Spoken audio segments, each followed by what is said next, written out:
В декабре 1930 года газета «Красная Башкирия» сообщила о том, что около деревни Бурибай были обнаружены новые запасы медистого колчедана, а в 50 километров от станции Сара зафиксировано наличие бурых железняков. И теперь, сообщает газета «Красная Башкирия», там ведутся усиленные разведки на медь и золото.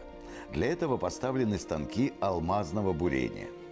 В результате здесь в одной из скважин обнаружили медистый колчедан с содержанием меди до 17%.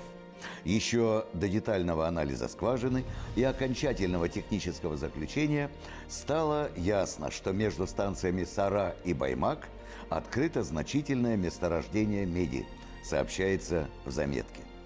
Редакция пишет, что это является новым подтверждением необходимости железной дороги по линии Сара и Баймак, а рентабельность ее проведения обеспечивается значительными залежами полезных ископаемых и предстоящими их разработками.